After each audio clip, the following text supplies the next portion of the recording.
Bien, merci, à tous d'être là, malgré cette température caniculaire qui nous inciterait peut-être plus à aller à la plage.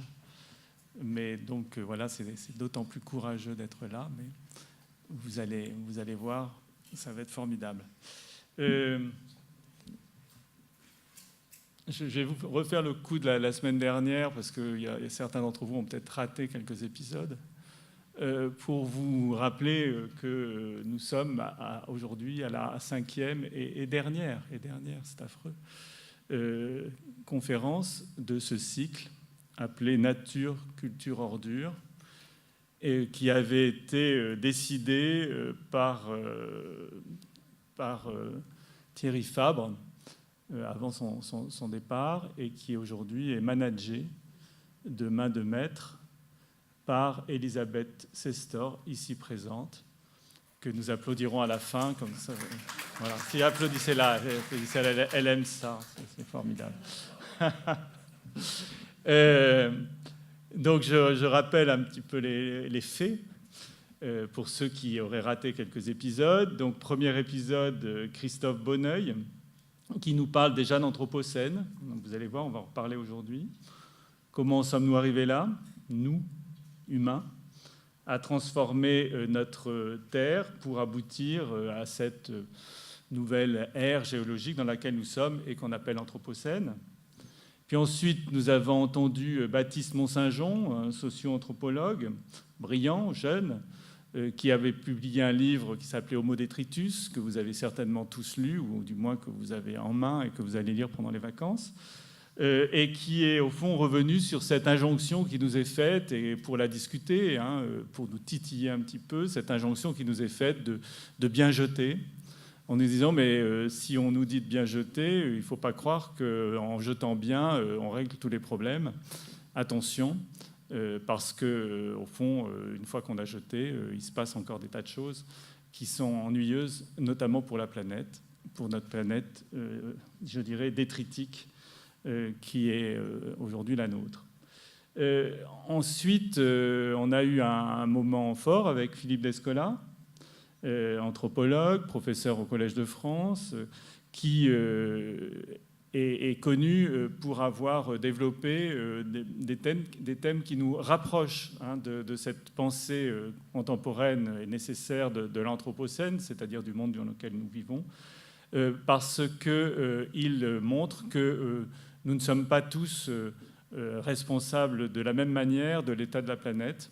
Il y a des sociétés dans le monde qui n'ont pas eu, au cours des siècles et des millénaires, le même impact négatif sur notre planète, et qu'au fond, le résultat de cet Anthropocène, c'est bien, de la situation dans laquelle nous sommes, c'est bien le résultat d'une ontologie, c'est-à-dire d'une pensée du monde, qui nous a amenés progressivement à nous séparer de la nature, à distinguer des mondes différents et à réaliser une sorte de grand partage et de placer l'humain à la tête du monde comme une espèce de prédateur qui pouvait s'octroyer la totalité des ressources sans penser que l'ensemble du vivant, et voire du non-vivant, parce que dans les écosystèmes, il n'y a pas que du vivant, était interconnecté, et que la pensée devait être une pensée globale. Alors je rappelle que Philippe Descola, nous l'avons aussi pas mal interrogé sur finalement quoi faire pour changer, pour arriver, aboutir à cette grande mutation à laquelle nous devrions aspirer, pour donc redonner au fond un sens, mais redonner aussi en quelque sorte la parole à d'autres êtres que l'humain sur la planète. Et puis la semaine dernière, nous avons accueilli Léon Telvisian, qui est libanais, qui est urbaniste, et puis qui nous a amenés dans l'orbite, si vous voulez, des mouvements politiques mouvements citoyens, en nous disant, bah oui, à partir du déchet, à partir de la prise de conscience de la crise écologique qu'amène le déchet, finalement, le monde dans lequel, enfin, l'objectif que nous devons poursuivre, c'est au fond de changer aussi le système politique, enfin de prendre en main nos destinées, hein, de se réapproprier non seulement le déchet, mais se réapproprier les leviers qui nous permettent d'intervenir sur ces situations. Et là, il avait pris évidemment comme point de départ la situation de la crise des déchets de Beyrouth. Voilà. Alors, là, aujourd'hui, on va revenir, au fond, sur cette notion d'anthropocène, hein, qui nous poursuit depuis le début de ce cycle. Et on va y revenir en interrogeant, au fond, je dirais, pour dire vite, ce que l'anthropocène fait à la culture ou ce que la pensée de l'anthropocène entraîne dans nos propres pratiques de conservateurs ou d'acteurs culturels. Et pour cela, nous avons invité, et nous sommes absolument ravis de l'accueillir, Bernd Scherer. Bernd Scherer est philosophe. Il est, depuis 2004, le directeur d'une grande institution culturelle berlinoise, allemande, qui est la Maison des cultures du monde, Haus der Kulturen der Welt, qui est une institution, et il va nous en parler, qui existe depuis avant, j'ai appris, avant la chute du mur, juste avant, 1989. Cette institution, c'est donc un centre culturel, un centre pluridisciplinaire. Je vais le laisser vous développer tout ça. Mais si nous l'avons invité, c'est parce que, évidemment, nous aimons beaucoup entendre parler de cette Maison des cultures du monde, mais aussi parce que, à partir de 2013-2014, Bernd Scherer et son équipe ont réalisé un énorme programme sur le thème justement de l'anthropocène, mais de l'anthropocène vu justement du point de vue d'une institution culturelle et d'une institution culturelle pluridisciplinaire qui associe des chercheurs de différentes disciplines, mais qui associe aussi des artistes. Il va nous en parler.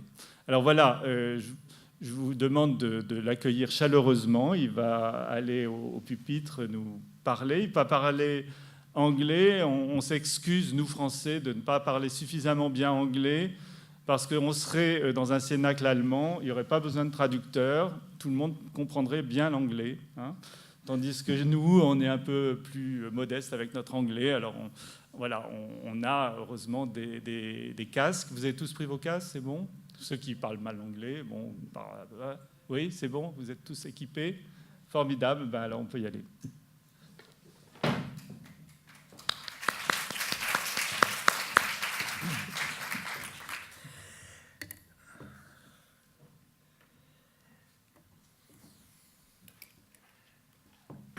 Thank you very much, Denis. Thank you very much, Elisabeth Sestor, for inviting me to this wonderful place. Bonsoir. Bonsoir. J'ai déjà eu le plaisir de voir cet après-midi l'excellente exposition.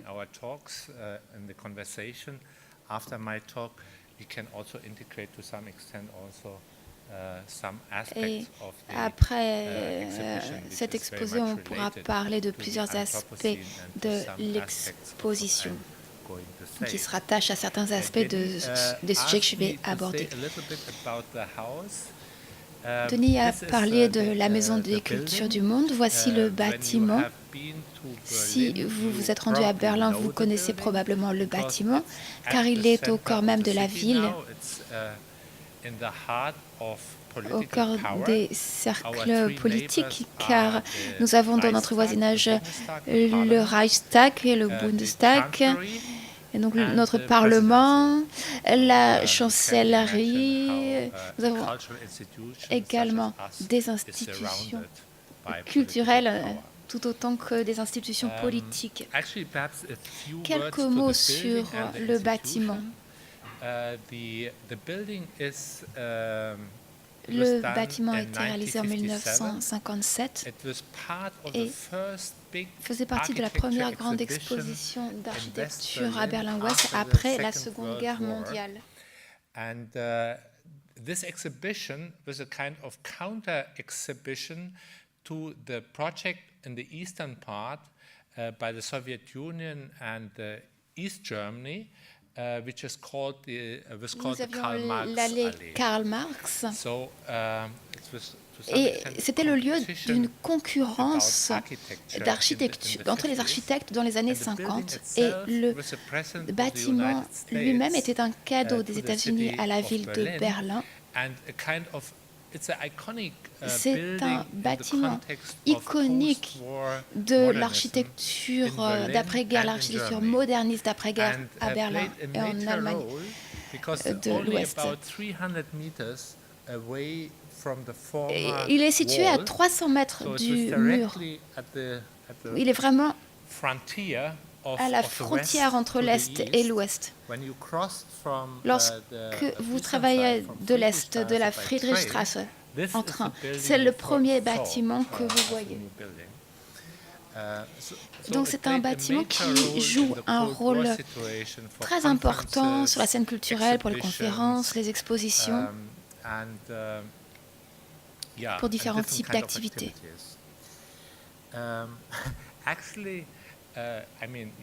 Vous pouvez voir que c'est un bâtiment spectaculaire. Il n'a pas été facile à construire, en particulier dans les années 50, à la sortie de la guerre. Et d'ailleurs, dans les années 80, le toit s'est effondré, ce qui rendait le bâtiment inutilisable pendant 7 ans. Puis, en 1989, il a été reconstruit au fil des années 80, et en 1989, s'y est ouvert la Maison des Cultures du Monde, Haus der Kultur in der Welt. Et ensuite, le mur s'est effondré. Là, on a une vue de l'ouest. Lorsque le bâtiment est devenu la Maison des Cultures du Monde, il y a eu un déplacement de perspective en quelque sorte, car c'était un présent des États-Unis dans une situation de guerre froide. Et c'était le symbole des relations Est-Ouest, des relations transatlantiques. Ensuite, il est devenu le symbole des relations Nord-Sud. Il y a eu un changement de perspective au fil des années. On a travaillé dans ce cadre pendant plusieurs années. Et en raison des mutations dans le monde ces 25 dernières années, nous sommes modifiés et non seulement nous reflétions les liens nord-sud, mais finalement, au fil du temps, les liens mondiaux dans un cadre mondialisé.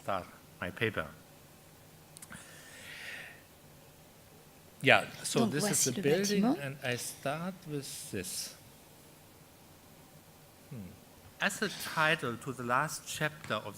Dans le cadre du dernier chapitre du projet Anthropocène, entrepris en 2013 et 2014, nous avons choisi le thème « L'Anthropocène, un rapport ». C'est une référence littéraire à l'œuvre de Kafka, « Rapport pour une académie ». Vous vous rappelez tous le contexte de l'histoire de Kafka. Un singe décrit à l'académie comment il est devenu un être humain. Ce faisant, il révèle le comportement simiesque de ses auditeurs, les membres de l'académie. La frontière entre nature et culture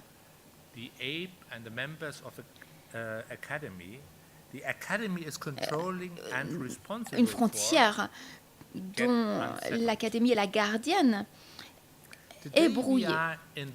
Nous nous trouvons aujourd'hui dans exactement la même situation de mutation de fond. et transformations profondes pour lesquelles le terme d'anthropocène a été avancé. Et je tenterai d'évoquer quel rôle les institutions culturelles et les musées peuvent jouer dans cette situation. Pour ce faire, j'en reviendrai à l'aube de la modernité occidentale. Au début de la modernité, au XVIe, XVIIe siècle, il y avait deux institutions qui étaient devenues les forces motrices non seulement de la production de savoir, mais également de la formation de la subjectivité et de la construction de la réalité, à savoir le laboratoire et le cabinet de curiosité.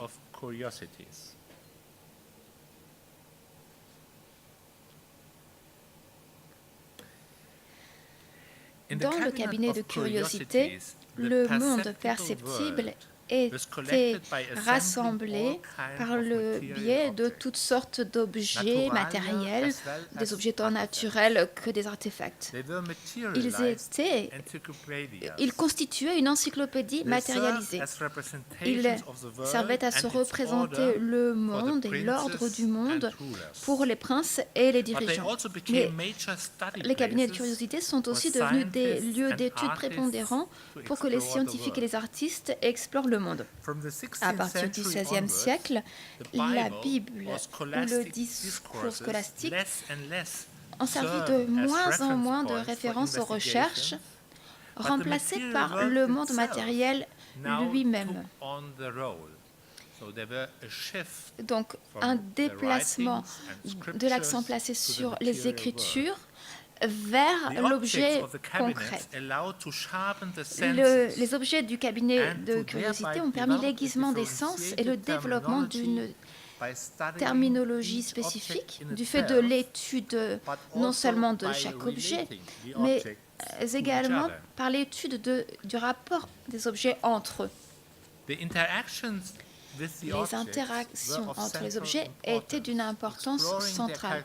On explorait les caractéristiques des objets en les touchant, en les analysant selon différentes perspectives et en créant différents regroupements d'objets.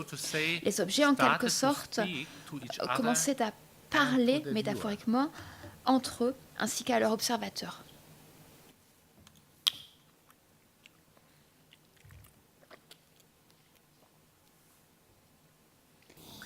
La possibilité de comparer des objets, de percevoir et définir des différences et similarités, par exemple, similitudes, par exemple, a joué un rôle majeur pour le développement des taxonomies qui devint une stratégie scientifique visant à catégoriser le monde perceptible. Par exemple, dans le domaine de la botanique. Les cabinets étaient devenus des théâtres d'expérimentation pour saisir et explorer le monde. On peut considérer les cabinets de curiosité comme des endroits servant à l'éducation des sens, alors que l'idée du laboratoire est née de la méfiance à l'encontre des cabinets de curiosité. Le laboratoire ne s'attache pas au monde perceptible. Il crée un nouveau monde. Dans un laboratoire, on construit une situation artificielle en en contrôlant les paramètres, et c'est alors seulement que la réalité vous parle.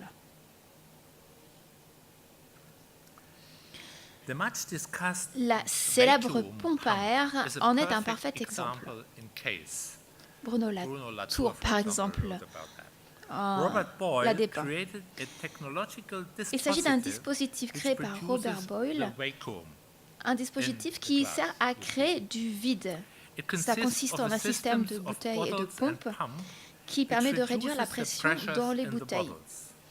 Lors d'une démonstration spectaculaire, l'indicateur de l'existence du vide était la mort d'un oiseau qui résultait de la privation d'oxygène.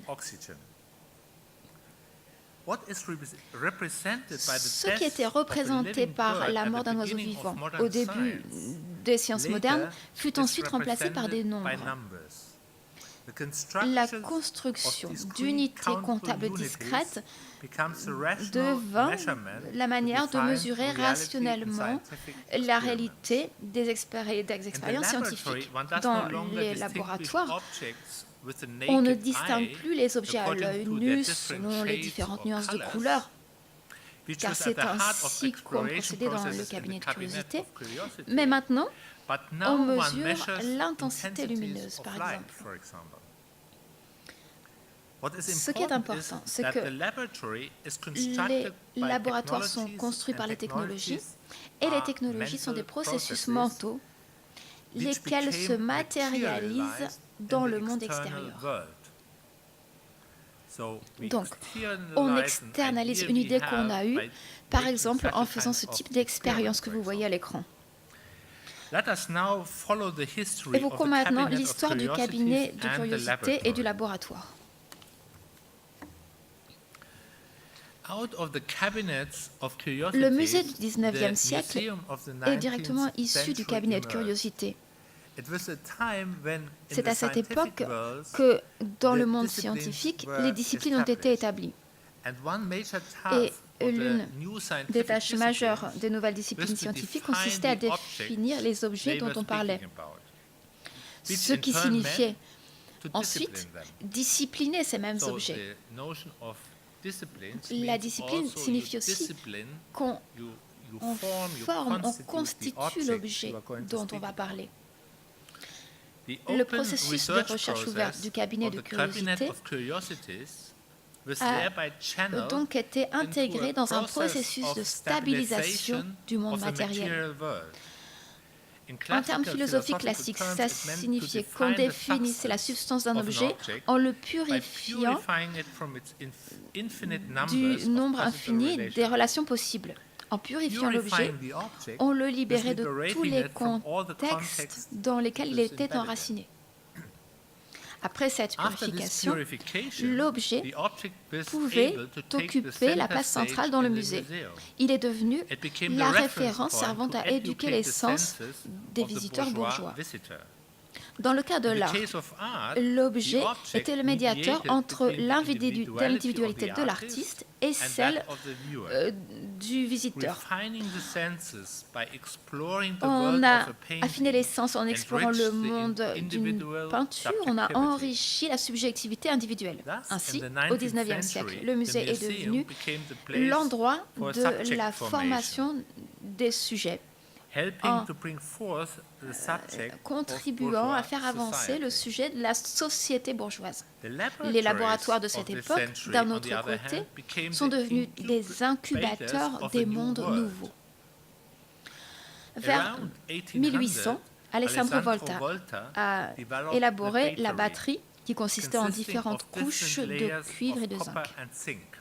Cette batterie, pour la première fois, fournissait de l'électricité de façon permanente, ce qui permettait finalement d'étudier le phénomène de l'électricité. À partir de la moitié du XIXe siècle, l'électricité a été utilisée pour la construction de systèmes télégraphiques dans le monde entier. Durant le XIXe siècle, une série d'expériences a été menée pour accélérer les processus chimiques observés dans la nature. L'un de ces processus s'appelle la catalyse.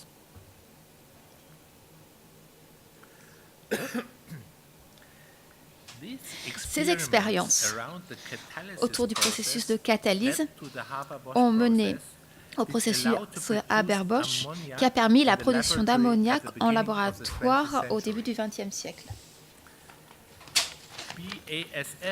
L'entreprise BASF a acheté le processus, ce qui a permis la production d'engrais synthétiques à base d'ammoniac, et ce, à échelle industrielle.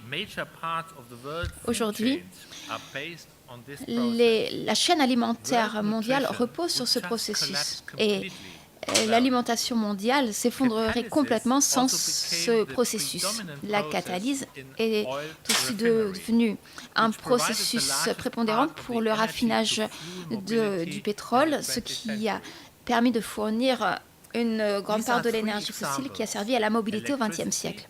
Voilà 3 exemples. L'électricité, engrais chimiques, pétrole, qui montrent comment l'institution du laboratoire est devenue l'incubateur qui a permis la transformation en profondeur du monde matériel. Qu'est-ce que cela signifie? Dans le laboratoire, un nouveau monde est créé sur la base de l'imagination humaine. Un état d'esprit interne se traduit sous la forme d'un arrangement matériel. Dans un deuxième temps, la réalité nouvellement créée dans le laboratoire est transplantée dans des processus technologiques et industriels. C'est une transplantation dans le monde réel.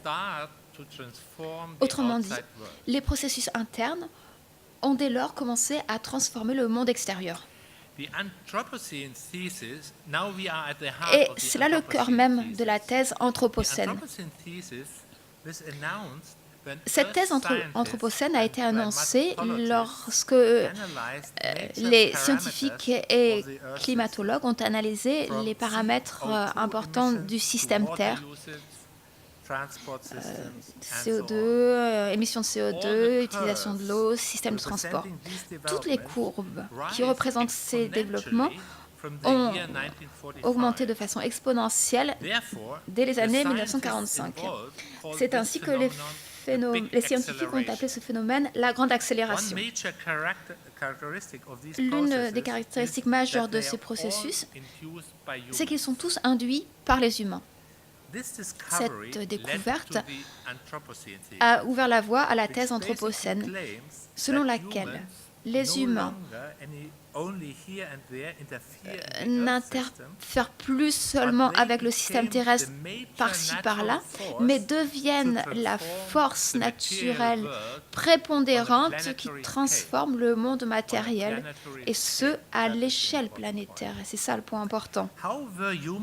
Comment les humains ont-ils pu acquérir un tel pouvoir?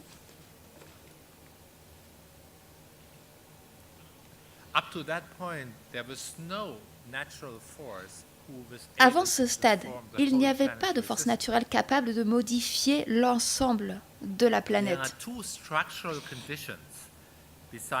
Il y a 2 conditions structurelles qui vont de pair avec ce développement technologique. Premièrement, les humains ont acquis leur pouvoir en puisant dans le temps géologique profond. Pour comprendre la quantité d'énergie utilisée par les humains pour transformer le monde, il faut comprendre la logique qui est au cœur du monde économique du XXe siècle et le mécanisme du raffinage. D'un côté, le raffinage a trait au temps géologique de la Terre, car il s'agit de prélever des combustibles fossiles bruts qui ont mis des centaines de milliers d'années à être élaborés. Et donc on l'extrait pour le raffiner. Ce matériau brut est ensuite transformé en pétrole qu'on utilise dans nos technologies pour permettre la mobilité de nos véhicules, avions. Le temps profond est rattaché au temps humain. Ce que la planète a produit en millions d'années est maintenant consommé en un an, parfois même quelques mois. Dans le même temps, on utilise un temps mesuré par la technologie.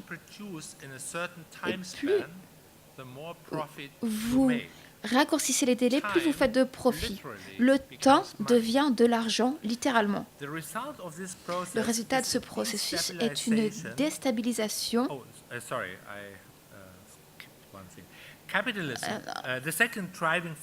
La seconde grande force pour l'augmentation du pouvoir de l'homme, c'est le capitalisme. Le capitalisme permet de traduire par le truchement des crédits le futur et l'intégrer dans le présent. Donc on creuse sur le capital futur pour accélérer les processus du présent. En même temps, on utilise un temps mesuré technologiquement.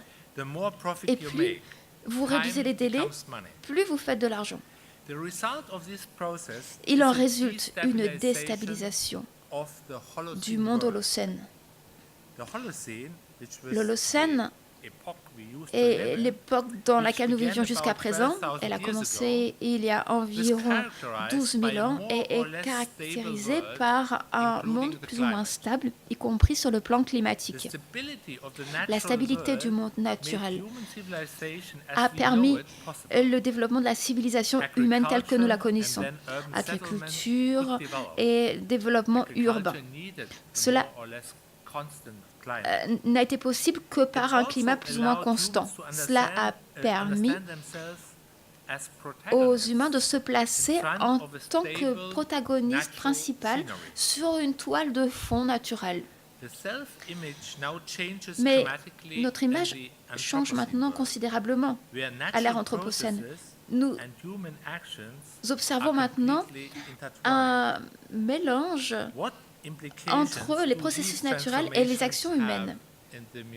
Quelles implications ces transformations ont-elles pour le musée? Pendant longtemps, le monde du musée était un univers parallèle. Mais depuis les années 60,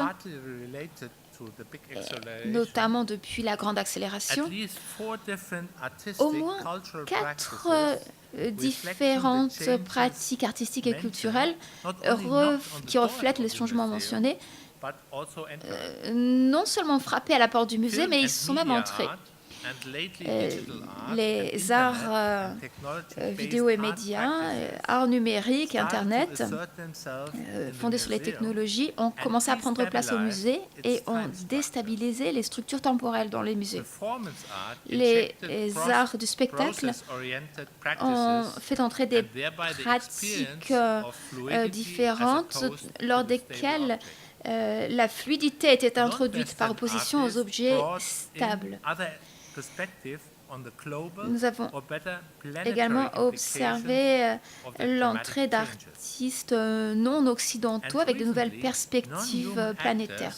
Et plus récemment, des acteurs non humains, animaux et plantes, ont trouvé leur place dans les musées. Toutes ces pratiques évoquent les transformations profondes de notre réalité, des transformations qui ont lieu simultanément dans le monde extérieur où des nouveaux mondes d'objets sont constamment créés. Mais le problème auquel les musées ont été de plus en plus confrontés ces 40 dernières années est celui des interférences des stratégies de marché néolibérales. Pour le marché, tout devient produit, même les processus. Et cela se heurte à l'image du musée du XIXe siècle qui consistait en une stabilisation du monde des objets dans les murs du musée. Or, ce qui est nécessaire, c'est exactement le contraire. Les cabinets de curiosité du XXIe siècle doivent refléter un monde de rapide transformation dans lequel les catégories classiques de ce qui est humain par opposition à non-humain, vivant par opposition au non-vivant, naturel par opposition à la technologie, naturel par rapport à la culture, tout cela ne tient plus. Ce qui est nécessaire maintenant, ce sont des espaces qui stimulent les mouvements de la recherche afin d'explorer de nouvelles relations pour reconfigurer nos perceptions du monde. Le défi consiste à combler le fossé entre le laboratoire, c'est-à-dire les constructions de la réalité qui sont l'émanation du mental et qui développent leur propre logique, et d'un autre côté, notre capacité de juger de ces constructions. À cette fin, nous n'avons pas besoin de nouvelles métathéories, mais de nouvelles pratiques qui nous doteront de nouveaux instruments de mesure et qui nous permettront de mieux juger de ces processus. En termes kantiens, nous devons développer le pouvoir du jugement. Dans ce contexte historique, la Maison des cultures du monde a adopté une approche tout à fait différente. Et ce, afin de répondre aux nouveaux défis dans les domaines artistiques et culturels. Au lieu de présenter des objets d'art, c'est-à-dire de l'art sous un mode représentationnel, nous avons commencé à présenter des idées en gestation. Cela signifie qu'on présente des idées non pleinement finies, on en prend soin, on les nourrit.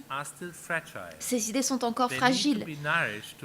On doit en prendre soin pour les développer.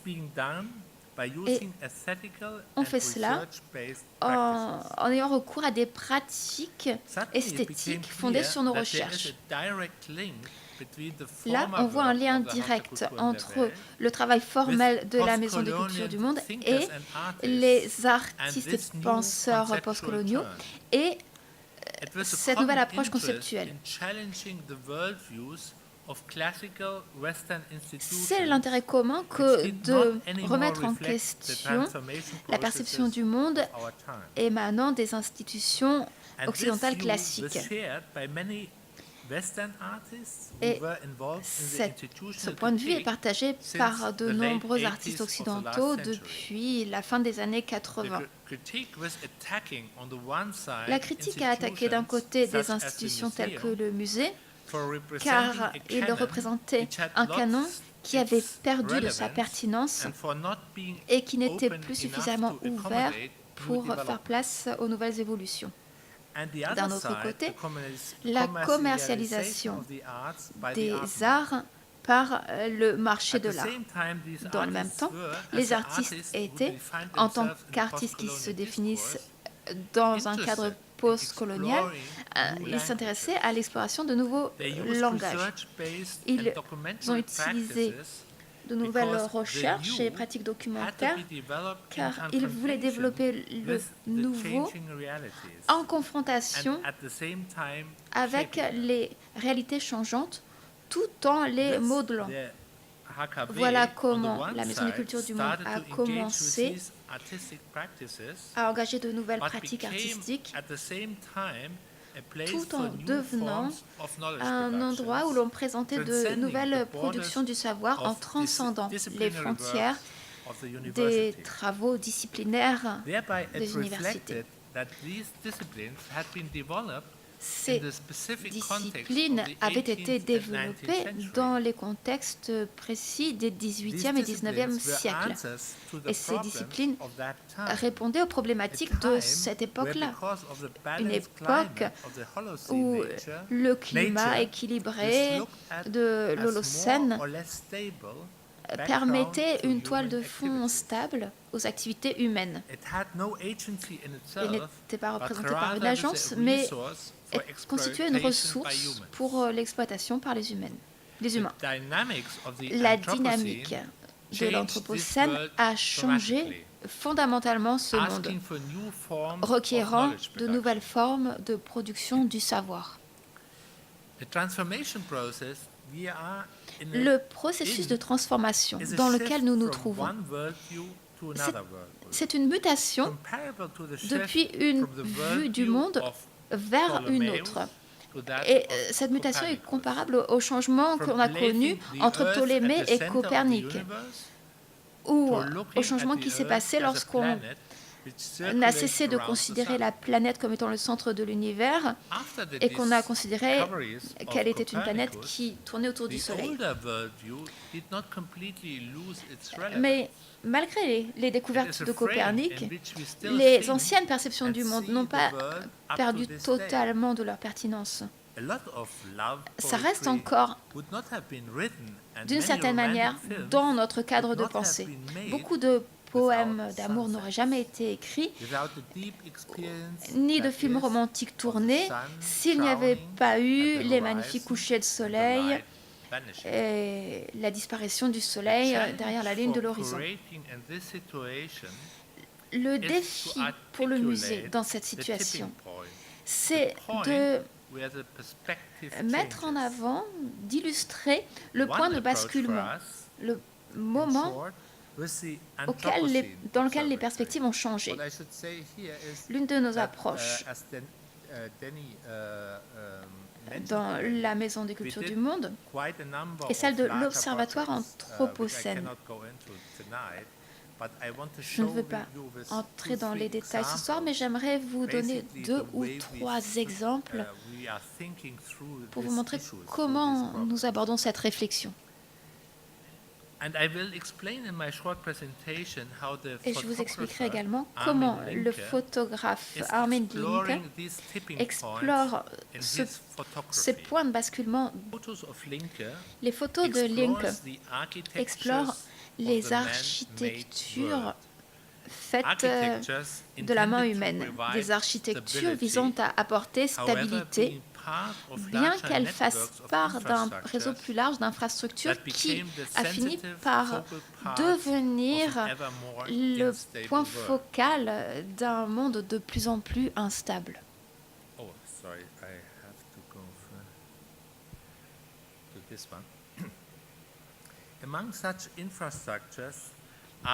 Parmi ces infrastructures, on voit de grandes digues, barrages de rétention, qui font partie d'un système de barrages qui alimente en eau les nouvelles mégapoles chinoises. Donc ces barrages sont cruciaux pour fournir de l'énergie à des millions de personnes. Dans le passé, la Chine avait développé une culture de l'eau. Il y avait une ceinture de barrages, mais on s'adaptait dans la gestion de l'eau, on s'adaptait à l'espace naturel. Cette culture a été détruite, remplacée par la culture du barrage. Des ensembles de barrages étaient nécessaires pour approvisionner en eau les villes de Chine orientale. Les chiffres que l'on peut voir dans la partie inférieure, les silhouettes qu'on peut voir sur la partie inférieure du barrage,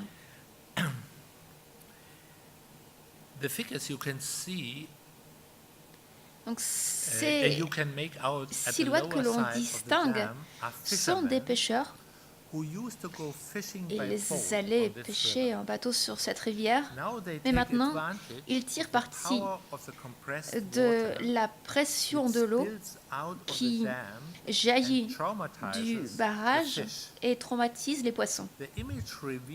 Cette image montre comment l'architecture humaine a complètement détruit les écosystèmes existants dans lesquels les humains et les animaux avaient survécu dans des environnements naturels complexes. Lorsque les habitats naturels sont totalement érodés par la main humaine,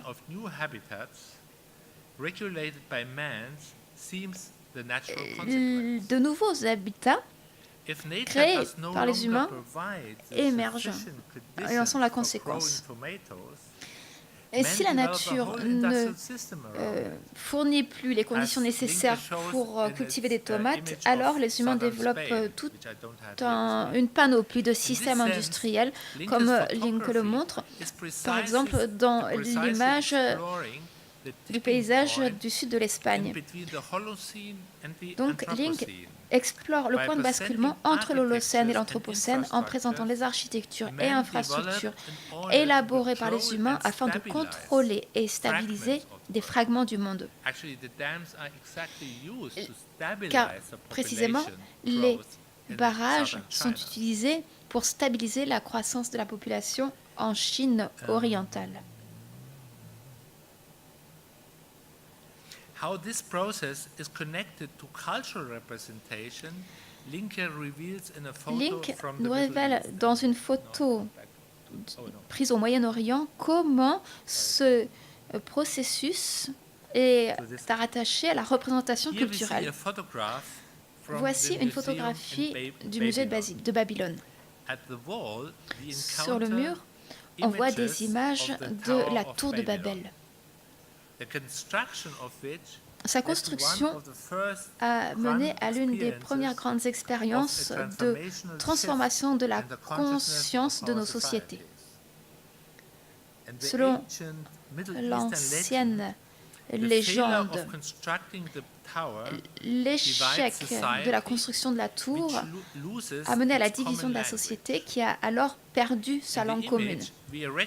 Sur ces images, nous reconnaissons deux importations majeures de l'Ouest, le musée en tant qu'institution occidentale et l'appareil de climatisation, un produit américain portant la marque General.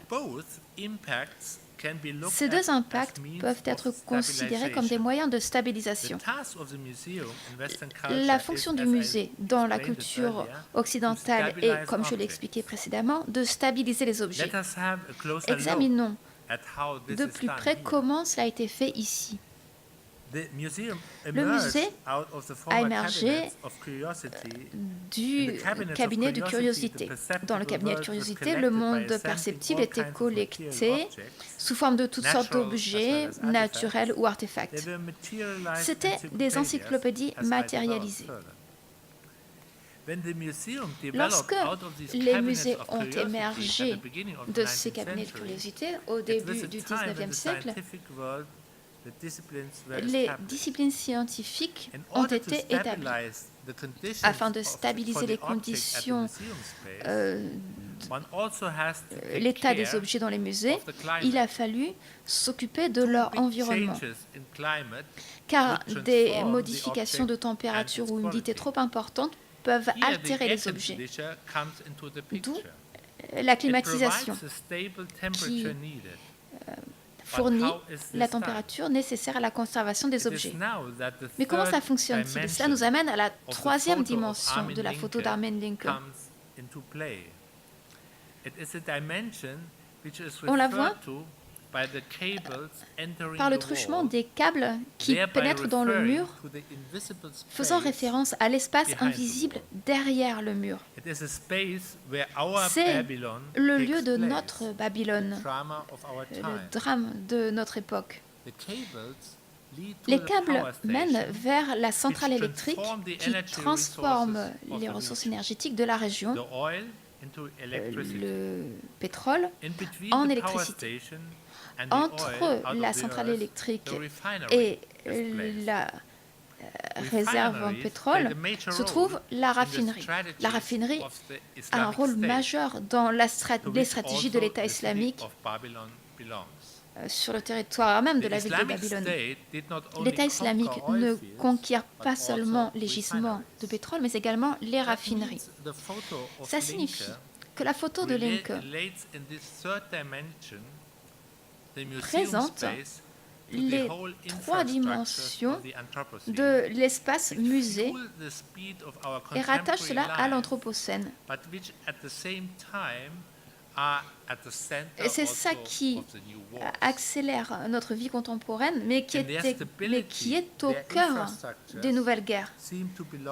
La stabilité des infrastructures semble appartenir au monde de l'Holocène.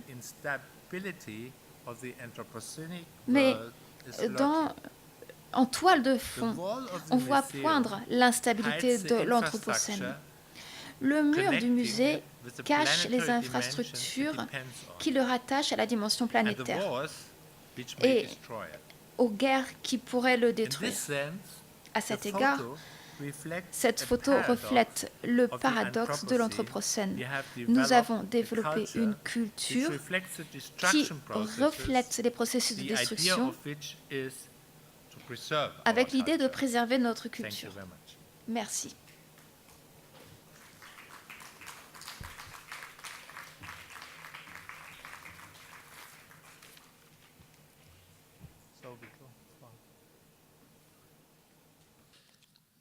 Bien, donc merci Bernd pour cet exposé extrêmement riche et j'ai trouvé extrêmement stimulant, en tout cas pour nous aider à compléter au fond notre cycle et nos réflexions autour de cette pensée anthropocène, si je puis dire, qui n'est pas simple parce que, comme tu l'as dit à la fin de ton exposé, elle est paradoxale. C'est-à-dire que nous sommes en train de penser, nous humains, le monde que nous avons détruit et surtout le système de pensée, avec le système de pensée qui nous a permis de le détruire ou de l'abîmer.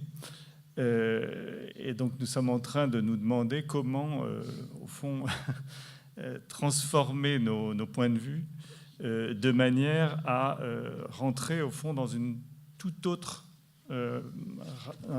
autre rapport au monde, et donc et évidemment aller au-delà de cette grande rupture que Philippe Descola appelle le naturalisme, et qui nous a conduit à séparer des mondes, en quelque sorte, et en tout cas à distinguer une sorte d'humain, du non-humain, de la nature et de la culture. Et évidemment, on se rend compte que c'est quelque chose qui ne fonctionne pas. Alors, voilà, j'ai dit tout à l'heure, on a eu déjà 2 points de vue importants précédemment sur l'Anthropocène, le point de vue de l'historien, mais sur lequel tu es revenu, Bernd, en nous donnant d'autres exemples qui sont tout à fait intéressants et qui nous ont montré comment, au fond, et là c'est ton exemple du passage du cabinet de curiosité au laboratoire, on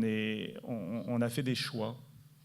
Au fond, ce sont des choix politiques, ce sont des choix économiques qui ont amené l'humanité, ou une partie de l'humanité, pas toute, qui nous ont amenés, à partir disons des Lumières, à provoquer cette grande rupture, cette grande fracture dans notre manière de penser le monde. Et puis, évidemment, je l'ai dit tout à l'heure, Philippe Descola qui essaie de nous amener un peu plus loin à voir les différents modes de pensée, différentes ontologies, et qui nous permettent ainsi de repenser peut-être, ou d'imaginer une sorte d'utopie, d'une nouvelle manière de penser et de pratiquer le monde. Parce que je crois que ce que j'ai bien compris dans les réflexions que tu nous as apportées, c'est que nous ne sommes pas dans une pensée élaborée, nous sommes plutôt dans des sortes de tâtonnements liés à nos perceptions, à une sorte d'empirisme, à nos pratiques du monde dans lequel on vit. Mais j'en viens aux questions que je voulais qui me brûlent les lèvres, parce que j'aimerais que tu nous aides à repenser au fond notre rôle, nous, acteurs culturels, nous, conservateurs de musées, parce qu'il me revient en tête cette idée qui est développée par Bruno Latour, qui est aussi un des penseurs de l'Anthropocène, et qui nous invective, en quelque sorte, en tout cas, ne nous ménage pas en nous disant, nous, chercheurs, finalement, si vous travaillez sur autre chose que les mutations profondes et qui sont induites par l'ère dans laquelle nous sommes, qui est cette ère que l'on appelle anthropocène, vous, chercheurs, vous, artistes, vous, conservateurs et acteurs culturels, vous perdez votre temps. Vous perdez votre temps parce que c'est réellement le problème crucial, central du monde et du monde dans lequel on vit. Et effectivement, à la Maison des Cultures du Monde, vous l'avez bien compris, parce que tu vas nous le dire, il y a d'autres thèmes qui apportent encore, si je puis dire, de l'eau au moulin de la réflexion que vous avez engagée à partir de 2013. Et donc ma question, elle est simple, c'est d'une part comment vous poursuivez cette dynamique en quelque sorte, cette approche multidisciplinaire de ce monde dans lequel on vit, pour justement le traduire à des publics. Et puis, si je puis me permettre de te demander, au fond, de nous dire comment nous, qui sommes à la différence peut-être de la Maison des Cultures du Monde, plutôt un musée lié donc à un patrimoine, à des aspects très, très matériels au fond de la culture que nous devons conserver et mettre en valeur. Nous pouvons utiliser ce bagage pour repenser en quelque sorte le monde dans lequel nous vivons. C'est un petit peu ce que nous avons très modestement et de façon très, très lacunaire finalement essayé de faire avec l'exposition sur les déchets, c'est-à-dire d'essayer de changer de perspective. De changer de perspective sur le monde dans lequel on vit et de le regarder par un autre bout, par le bout du déchet et du reste, alors que d'habitude on le voit plutôt sous l'angle des productions et des richesses. Donc voilà déjà une double question. Si tu peux nous éclairer, ce serait gentil.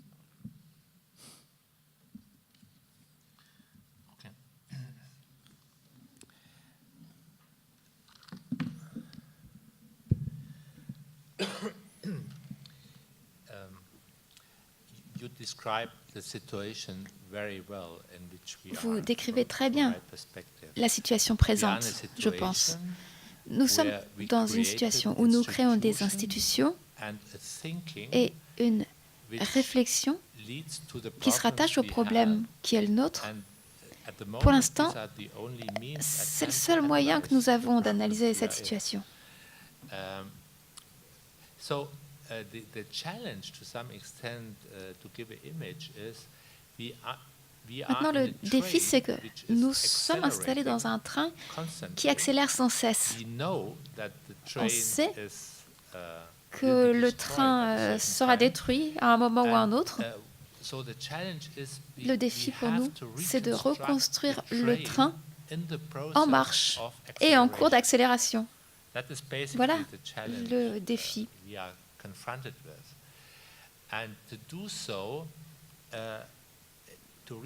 Pour reconstruire ce train, on ne peut pas se satisfaire des anciennes catégories, des vieilles références, car c'est cela même qui nous a menés à la situation présente. Alors, que peuvent faire les musées? Je pense qu'il y a différentes strates. Les musées peuvent agir de différentes manières. Pour la première strate, et c'est très bien illustré dans votre exposition, vous mettez le doigt sur le problème, sur les problèmes. Et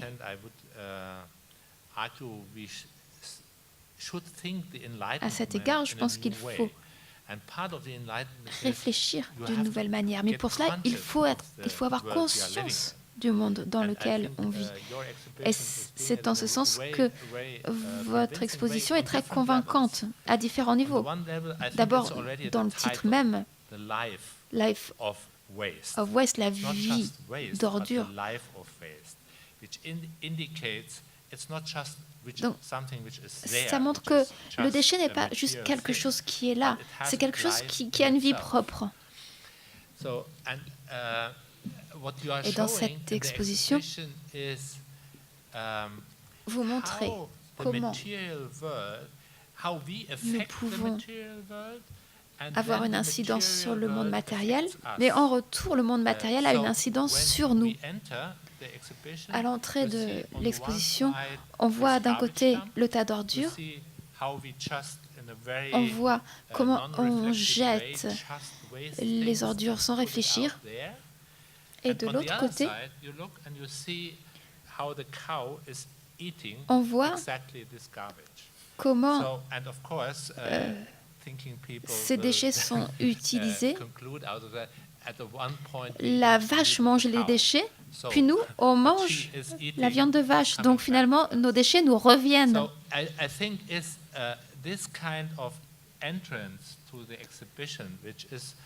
cela met bien le doigt non seulement sur le problème, mais en même temps sur une nouvelle manière d'envisager le monde.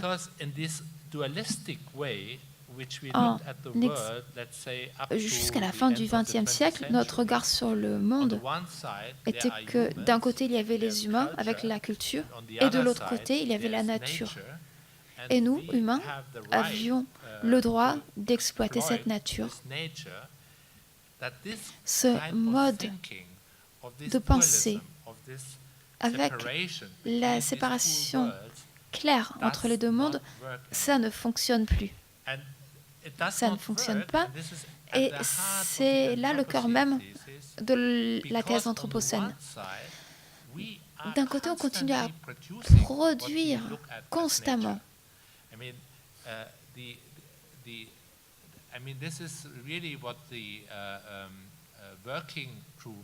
Nous avons un groupe de travail qui se penche là-dessus en ce moment.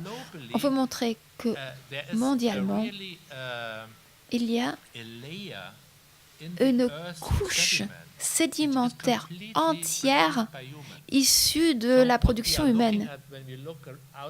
Il suffit de regarder par la fenêtre.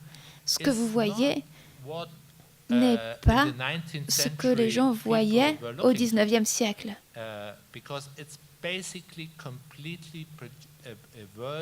Donc, ce qui est sous nos yeux, c'est le résultat, c'est ce monde tel que nous l'avons produit. Ça, c'est une chose. L'autre chose, c'est de voir que cela a de plus en plus d'incidence sur nous. Nous avons développé des infrastructures. Maintenant, on doit s'en occuper. On les a sur le dos. Descola a beaucoup travaillé sur les Indiens d'Amazonie. Des tribus indiennes qui ont une compréhension du temps selon laquelle le futur se trouve avant vous et le passé est devant vous. Et c'est à rattacher directement à la situation qu'on connaît maintenant. On trouve ça aussi dans le roman de Clay. Nous avons produit des infrastructures dans le passé, que ce soit des raffineries, des pipelines, des avions, des routes, etc.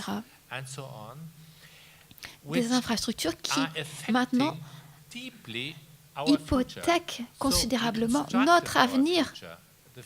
Donc, en ce sens, notre futur est derrière nous. C'est un nouveau mode de pensée dans notre situation présente. Et il est important de bien le comprendre.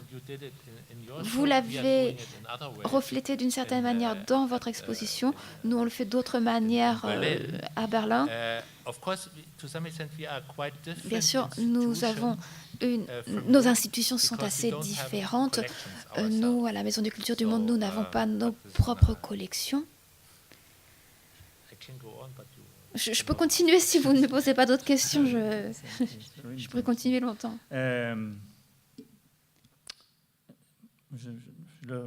te remercie pour cette réponse qui, du coup, nous donne un regard critique, mais aussi positif sur la manière dont notre exposition aborde cette question fondamentale, je dirais presque métaphysique, de notre relation au monde aujourd'hui.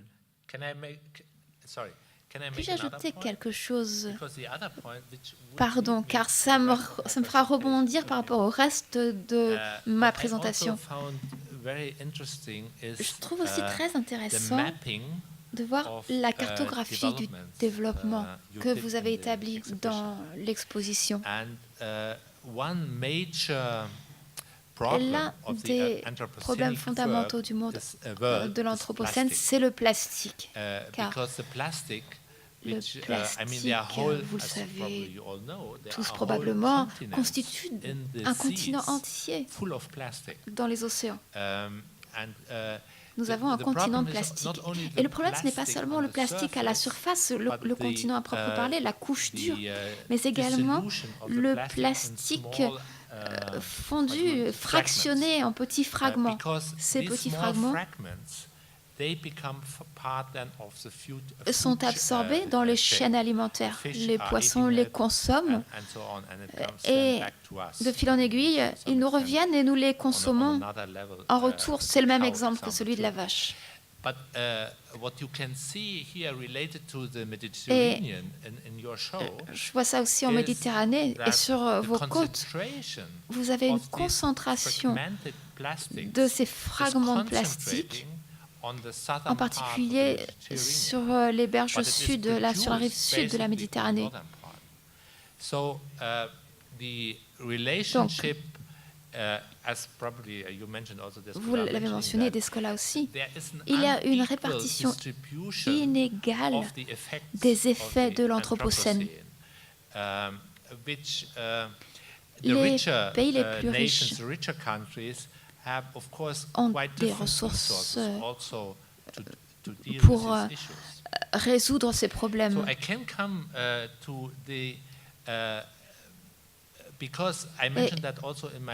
J'en ai parlé. Et déjà, il y a une dimension coloniale à l'Anthropocène. A work which is on show at the moment at the Haus der Kulturen der Welt, and it's done by an artist from Singapore, based on a historical piece. J'aimerais maintenant vous expliquer ce qui a mené à l'Anthropocène, car il y a des aspects différents, des évolutions différentes. What I want to explain now is to which extent l'un des aspects est le développement technologique. Mais il y a également le concept de colonialisme et d'impérialisme qui est également au cœur de l'évolution qui nous a menés à l'Anthropocène.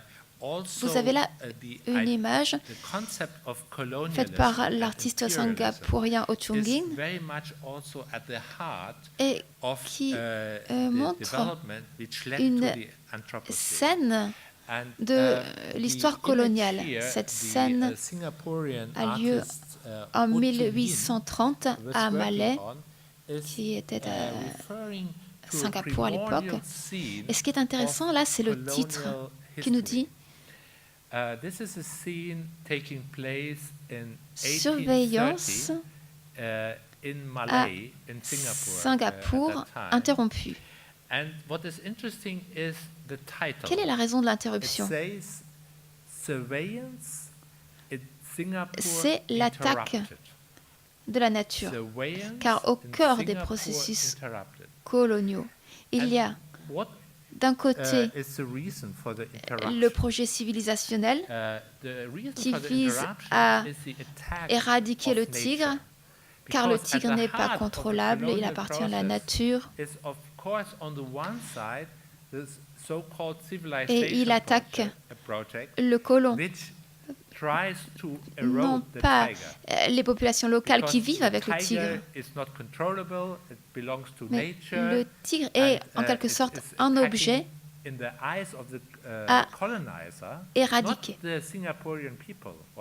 Et ce qu'on voit là, c'est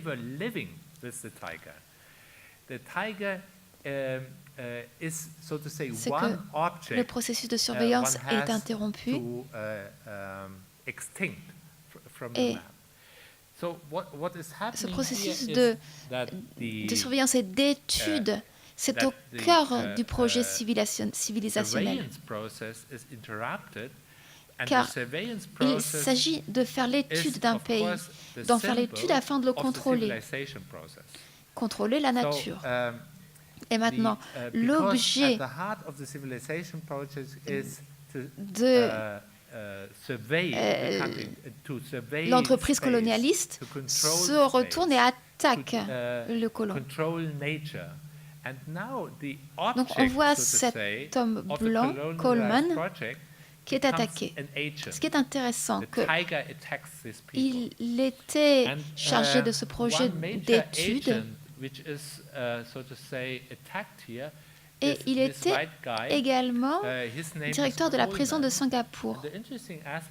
Et les gens de couleur sur cette peinture étaient des prisonniers indiens amenés par les Anglais à Singapour pour aider les colons dans leurs travaux de construction.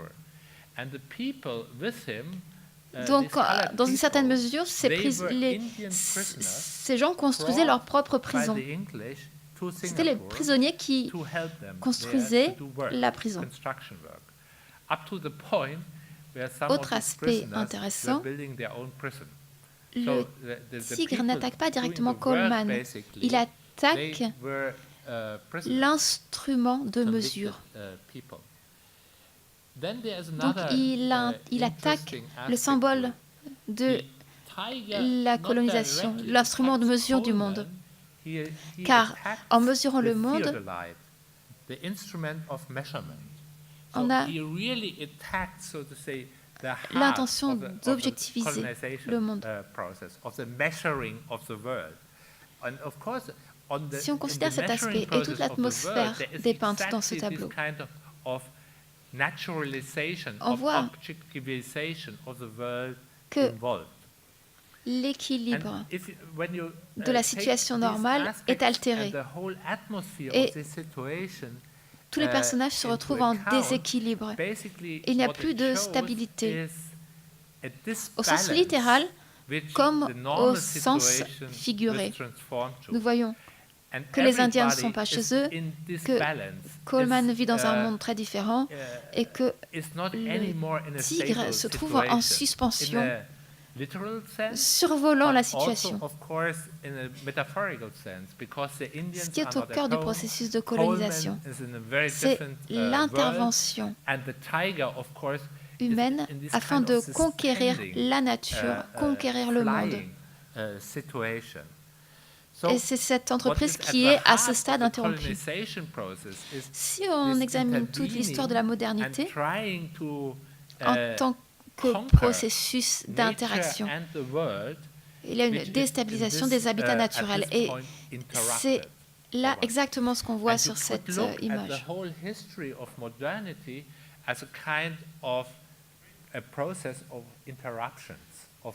Il y a là un artiste du 19e siècle qui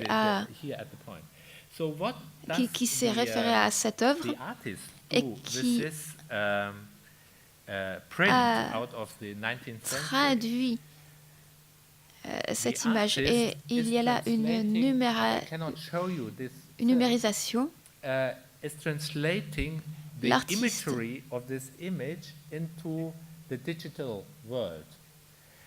a segmenté les différents aspects de l'image. C'est fait aussi ici.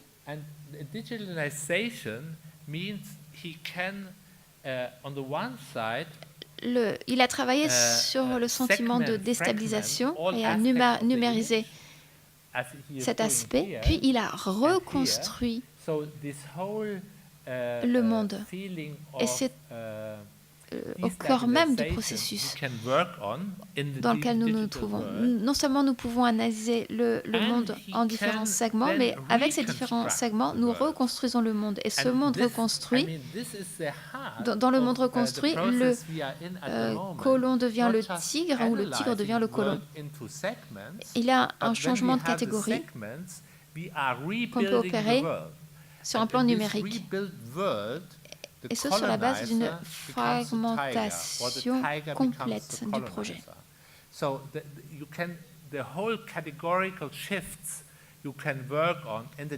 Thank you for this wonderful example of what can be illustrated by arts and how a cultural institution. Bien, c'est un superbe exemple. effectivement, de ce qui peut effectivement se traduire par la voie artistique et nouvelles technologies dans une institution culturelle pour justement repenser ce rapport, le statut de l'animal, l'humain, le non-humain, la nature, la culture. Et je trouve que j'ai très envie d'aller à Berlin voir cette exposition. Elle est jusqu'à quand? Cette exposition dure jusqu'à quand? Elle est terminée? L'exposition, the exhibition. This tiger. This exhibition is going up to beginning of July only. It started in March. So it's okay. The exhibition is called 2 or 3 Tigers, and this is, so to say, the project which is the whole exhibition based on. And there is one interesting aspect to it, avec une which also tells you a lot about the modernity project in this case, in the Asian projet de la modernité. Because, comme je l'ai as I expliqué, explained, part of the le processus civilisationnel vise là à éradiquer le tigre. Et les tigres ont frôlé l'extinction, c'est alors qu'ils sont devenus symboles nationaux. Pour de nombreux États, Corée, Taïwan, Singapour, les États tigres. Et dans le processus de modernisation, ces mêmes États avaient tenté d'éradiquer les tigres. On voit qu'il y a une transposition d'une réalité de l'image du tigre, du monde de la réalité vers un monde virtuel, ce qui est illustré par ce projet. Merci pour cet exemple. J'aurais plein de questions à te poser, mais j'ai peur de frustrer la salle. Donc, je vais vous proposer maintenant de poser vos questions. Voilà, madame. Oh, you're speaking. Yeah, mais il faut parler devant le micro quand même. Voilà. J'ai une question concernant l'exposition et le sens conféré au tigre, en particulier par l'artiste singapourien. Singapour, vous le savez, signifie la ville du tigre. Pensez-vous qu'il y a une dimension politique là-dedans? Oui, c'est tout à fait politique. Tout ce que j'ai dit est politique. Oui, bien sûr, dans une très large mesure. Il y a différentes strates politiques. Je vous ai montré certaines images extraites d'une installation plus vaste qui présente 2 films. Et on montre l'évolution de la situation et le déplacement du tigre et de Coleman, le déplacement du tigre dans les airs en quelque sorte. Dans le film, il y a une référence à la situation coloniale et à la situation contemporaine. Dans le monde contemporain, les constructions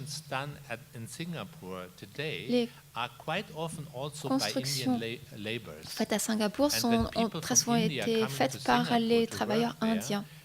Et les travailleurs indiens, lorsqu'ils se rendent à Singapour pour travailler, doivent donner leur passeport à leur entreprise. Donc ils perdent tout statut légal. Et c'est une adaptation de la situation coloniale. Elle a changé de visage depuis le 19e siècle, mais elle est encore là, sous une autre forme. Et vous faites référence à l'iconographie du tigre. Ce que je vois d'intéressant, c'est que avant l'émergence du pouvoir colonial, les tigres vivaient à la frontière entre la jungle et les plaines. Et près de là où vivaient les humains. Et il y avait des liens entre les populations autochtones et les tigres. Cela faisait partie de la culture locale. Il n'y avait pas de compétition, des interactions. plus ou moins... Oui, il pouvait y avoir des conflits, effectivement. Oui, ça ne peut pas se passer sans conflit. Mais les tigres faisaient partie de l'habitat.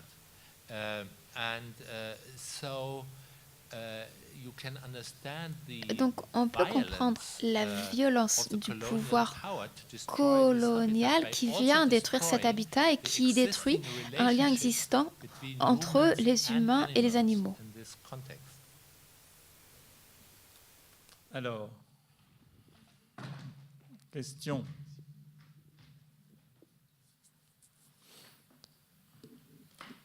Monsieur, oui. Bonsoir. Je parlerai français. Ah, okay. Thank you. J'ai eu l'impression de visiter un cabinet de curiosité. C'est-à-dire qu'il n'y a pas, en tant que scientifique, des arguments scientifiques pour élaborer quelque chose de nouveau.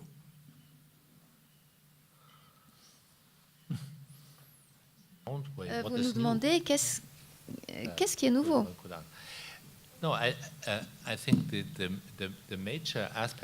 L'aspect principal de ce qui est nouveau,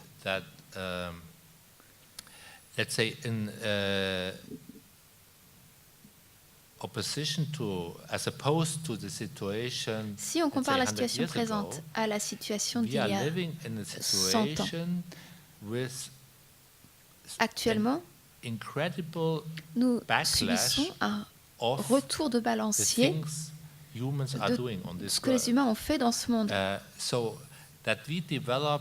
Nous avons développé des technologies et des cadres de pensée qui ont transformé le monde, non seulement pas de ci, de là, mais à l'échelle planétaire et dans une proportion telle que cela nous revient. Cela transforme notre notion, notre compréhension de ce que sont les humains.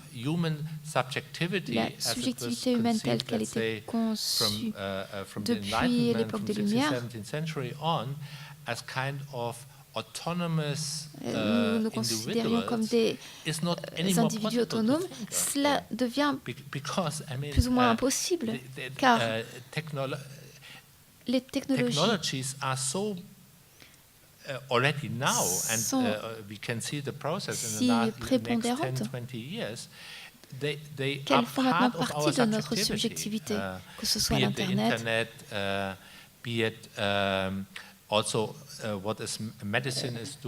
se passe dans le domaine médical également. Donc, nous créons un monde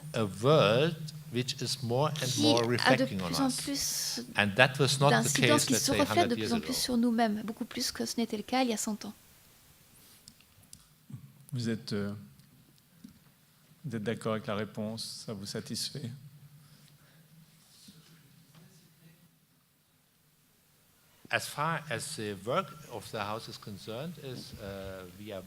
Dans le cadre de nos travaux à la Maison des Cultures du Monde, nous travaillons avec des scientifiques.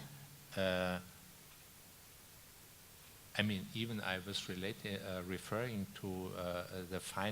fait référence aux découvertes faites par les climatologues et les spécialistes, mais je ne suis pas là pour vous faire une présentation scientifique, car c'est précisément le problème. Il faut remettre en question la catégorisation scientifique. Donc, non, je ne parle pas le langage scientifique. Le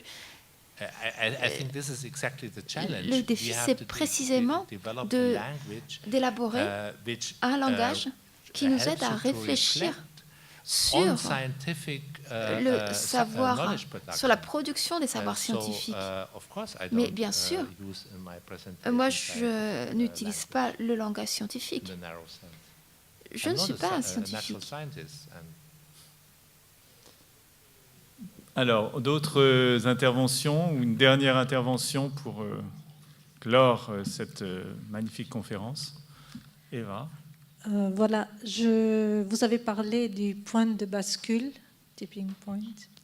Je me demande si ce n'est pas en fait d'un côté le laboratoire qu'on pourrait tout à fait considérer comme un de ces points de bascule, avec cette idée que l'humain est capable de contrôler, qui est complètement, finalement, aberrant comme idée. Et le deuxième aussi, le musée, qui est aussi un agent de cet basculement, dans le sens où il, en fait, met sous cloche, d'une certaine façon, une culture qu'il est, le musée occidental, hein, qu'il est en même temps en train de détruire. Parce que qu'est-ce qu'on a, surtout dans le musée des sociétés, collectionné, c'est un monde en train de disparaître, qu'on a figé et allègrement détruit, parce qu'elle était dans le musée, voilà, bien conservée, et tout le monde se fait plaisir à regarder des choses qui n'existaient plus. Voilà. Yeah. I agree to that one. Yes. Oui, je suis d'accord.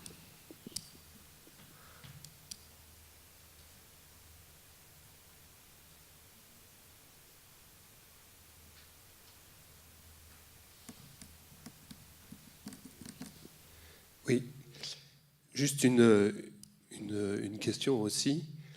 C'est, on met au centre de notre société, il y a un pouvoir politique qui est porté par des industriels, des scientifiques. Est-ce que l'architecture du pouvoir ne doit pas être aussi modifiée en mettant des personnes créatives du monde de la culture un peu plus au centre du pouvoir politique? On est d'accord. Et nourrir les artistes aussi, qui meurent.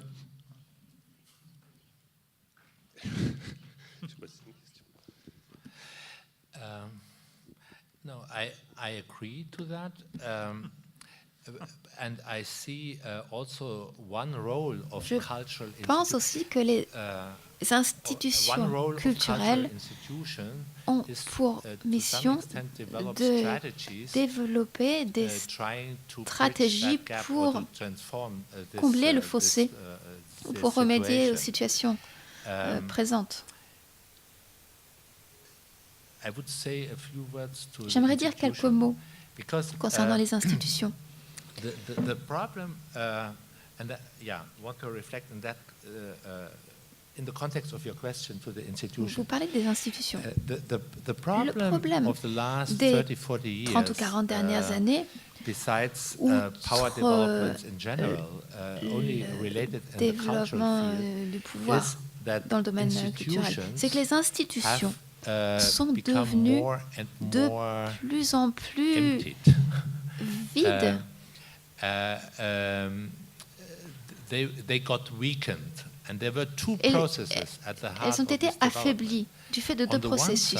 D'un côté, la critique faite par les intellectuels et les artistes qui disaient que les institutions ne reflétaient plus la situation présente. Et c'est sûrement vrai. Cette critique est fondée. Mais dans le même temps,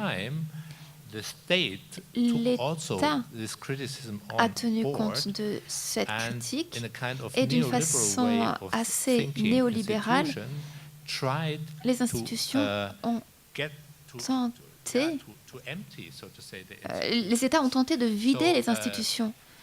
Les musées n'ont plus d'argent pour acheter des collections, ils n'ont plus les personnels nécessaires pour mettre en œuvre des programmes, des expositions. Donc l'État a minimisé le rôle des institutions et cela a débouché sur cette situation dans laquelle les artistes qui critiquent les institutions s'en sont trouvés affectés en tant qu'individus.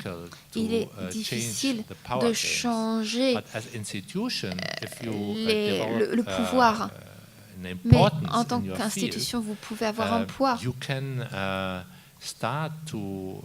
Et vous pouvez peser sur le politique. Par exemple, actuellement, la Maison des Cultures du Monde travaille avec des institutions scientifiques, notamment Max Planck, l'Institut Max Planck. Nous avons des dialogues avec le ministère des Sciences, le ministère de la Culture également, pour aller dans ce sens. Est-ce qu'il y a d'autres... Encore la place pour une intervention? Sinon, je vais remercier très chaleureusement Bernd pour son intervention, pour ce petite note d'espoir finalement, ou en tout cas cette incitation à gonfler nos institutions pour essayer d'avoir un peu plus de pouvoir et d'emprise sur le monde dans lequel on est, parce que je crois effectivement que l'institution culturelle a un rôle à jouer dans la cité et un rôle à jouer politique au sens noble du terme, évidemment. Alors je crois qu'Elisabeth va nous apprendre qu'il y a des festivités à la sortie, donc je la laisse nous raconter ça. Tu vas prendre le micro et puis tu vas nous